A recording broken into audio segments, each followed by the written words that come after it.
the issue of our girls, our children and grandchildren getting pregnant, as if all we are thinking about is about sex.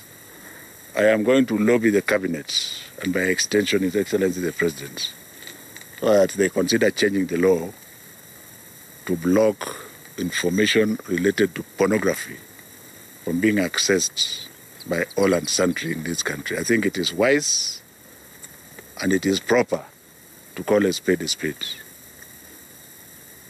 And also, because you see, when you are not thinking about sex, but somebody opens the pornographic page, then you start thinking about it, and you start generating ideas.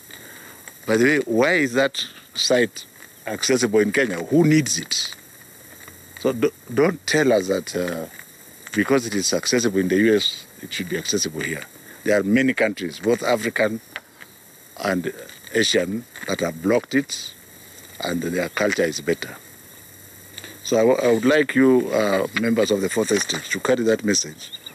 For those who have given birth to female children, I just want to repeat for the upteenth time, it is not the money, but it is the quality time of your life that you spend with that girl, giving her confidence, telling her the body is her own temple, that she's the only one with the power. Not people who tell you they can't sleep. They go to sleep immediately, you're out of sight.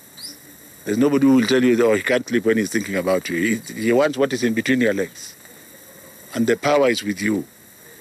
Can the parents take time to talk to the children? But going further, I would like to interrogate the rates of the pregnancies because they look obnoxious. And I'm asking myself as a professor, did these children go and report that they are pregnant? Who is giving us these figures? Because they seem to be definitive figures. Could some NGOs who are keen on pushing sexual education be using these exaggerated numbers? So we are going to interrogate, despite the fact that we know our children are getting pregnant, but we are going to interrogate further to find out whether they are exaggerated for a specific purpose. For us as parents and grandparents, I think this is the red line.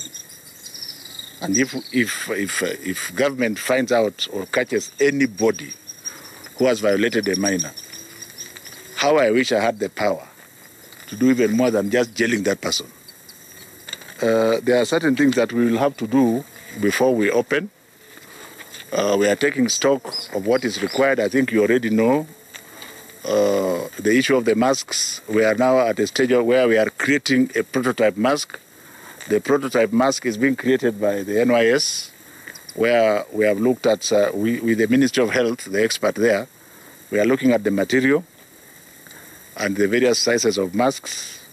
And once we accept the prototype, then we shall ask the government agencies to provide exactly that type of mask for our children. And that will be the time when we ask the government to fund it, so that we remove all the intermediaries who want to make profit. This is not time